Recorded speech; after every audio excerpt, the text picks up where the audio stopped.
안녕하세요. 조직의 지속 가능한 미래와 리더의 성장을 돕는 한국기업 코칭협회입니다. 혹시 연봉을 올려줬는데도 핵심 인재가 회사를 떠난 경험이 있으신가요? 돈이 문제라고 생각하셨다면 오늘 영상이 여러분의 경영 방식을 완전히 바꿔놓을 것입니다. 오늘 5분만 투자해보세요. 인재 이탈을 막고 조직의 몰입도를 72%까지 끌어올리는 3가지 대화의 기술을 완벽히 마스터하게 해드립니다. 영상 마지막에는 여러분의 팀에 바로 적용할 수 있는 셀프 진단 체크리스트 활용법도 공개합니다. 이 내용은 저희 한국기업 코칭협회에서 엔터프라이즈 코칭 전문가 과정을 진행하면서 정리한 내용인 점을 말씀드립니다. 자, 그럼 시작하겠습니다. 혹시 팀의 핵심 멤버가 갑자기 퇴사를 통보했을 때 연봉 때문인가? 하고 먼저 생각하셨나요? 만약 그러셨다면 오늘 이야기 정말 집중해서 들어보셔야 합니다. 우리 최고의 인재들을 떠나게도 또 꽉 붙잡아둘 수도 있는 그 결정적인 열쇠가요, 바로 리더인 여러분의 대화법에 달려있거든요. 자, 이 숫자 49%. 이게 그냥 숫자로 보이시나요? 아닙니다. 딜로이트 조사에 따르면요, 우리나라 Z세대 직장인들의 거의 절반, 2명 중 1명이 2년 안에 회사를 그만둘 생각을 하고 있다는 뜻입니다. 우리 조직의 미래가 지금 조용한 퇴사를 준비하고 있다는 아주 강력한 경고등이죠. 그런데 더 충격적인 사실이 뭔지 아세요? 그들이 떠나는 가장 큰 이유가 돈 문제가 아니라는 겁니다.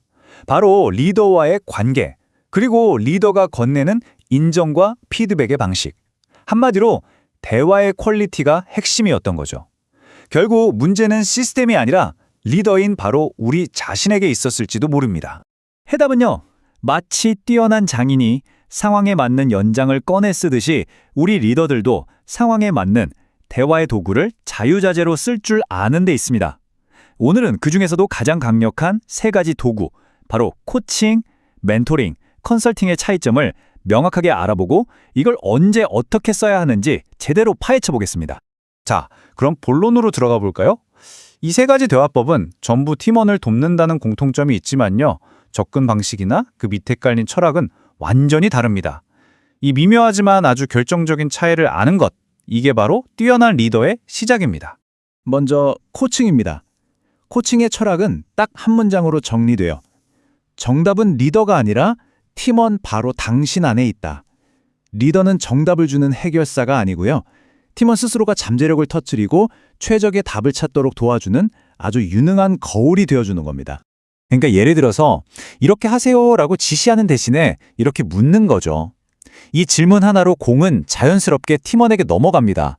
시키는 일만 하는 수동적인 사람이 아니라 문제 해결의 주도권을 쥔 진짜 인재로 성장하는 그 순간이 바로 여기서부터 시작되는 겁니다. 다음은 멘토링입니다. 코칭이 팀원의 내면에서 답을 꺼내는 과정이라면 멘토링은 리더의 경험을 바탕으로 방향을 알려주는 것에 더 가깝죠. 뭐랄까, 먼저 그 길을 걸어본 선배로서 나의 성공담, 실패담을 싹 다 공유하면서 후배가 겪을 시행착오를 줄여주는 거예요. 네, 멘토링 대화는 바로 이런 식으로 구체적인 조언과 가이드를 담고 있습니다. 팀원이 새로운 역할이나 좀 낯선 업무 때문에 헤매고 있을 때 리더의 경험만큼 훌륭한 나침반은 없겠죠. 이게 바로 경험이 가진 힘입니다. 자, 마지막으로 컨설팅입니다. 이건 가장 명확하고 직접적인 방식이에요.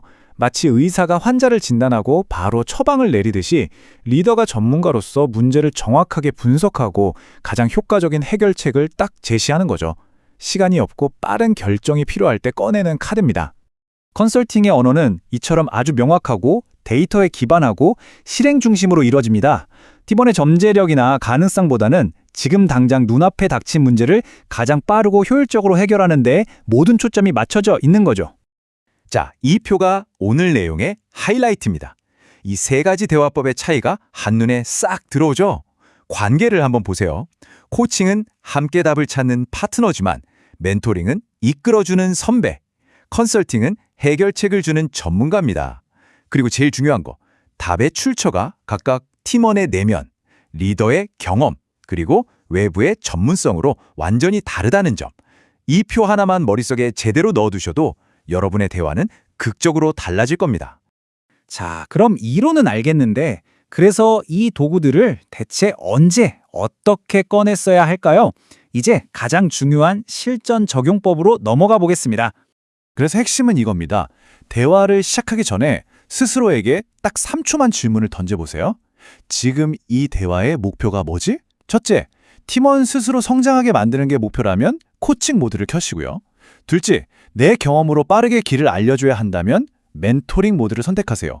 셋째, 시간이 없고 긴급한 문제 해결이 최우선이라면 주저없이 컨설팅 모드로 전환해야 합니다.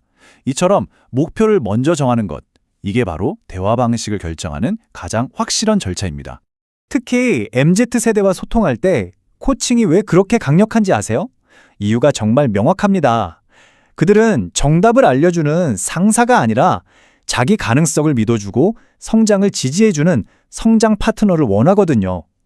코칭은 그들이 그토록 원하는 자율성, 성장, 그리고 인정을 한 번에 다 채워주는 가장 진화된 리더십의 언어인 셈이죠.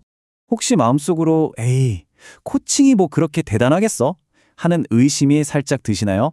좋습니다. 이제 코칭이 그냥 좋은 말이 아니라 왜 가장 확실한 비즈니스 투자 중 하나인지 제가 명확한 숫자로 증명해 드릴게요. 이 그래프가 모든 걸 말해주고 있습니다. FMI 보고서를 보면요. 리더십 코칭을 경험한 사람의 무려 87%, 그러니까 10명 중 거의 9명이 코칭이 굉장히 높은 투자 수익률, 즉 ROI를 제공한다고 답했습니다. 이건 그냥 막연한 느낌이 아니라 실제 비즈니스 성과로 검증된 결과라는 거죠. 여기 또 다른 강력한 증거가 있습니다. 국제코칭연맹 ICF에 따르면요. 조직 안에 코칭 문화가 잘 잡혀 있는 것과 높은 직원 몰입도 사이에는 아주 강력한 상관관계가 있다는 게 증명됐습니다. 72%나 이걸 인정한 거죠. 직원 몰입도가 높다는 건 무슨 뜻이겠어요? 결국 낮은 이직률과 높은 생산성으로 이어진다는 거, 우리 리더들이 가장 원하는 결과 아닐까요? 오늘 우리는 리더의 대화법에 대해 정말 깊이 있게 다뤄봤습니다. 하지만 진짜 변화는요. 지식을 아는 데서 그치는 게 아니라 그걸 나 자신에게 직접 적용해 볼 때 시작되거든요. 잠시 스스로를 돌아보는 시간을 가져보시죠. 첫 번째 질문입니다.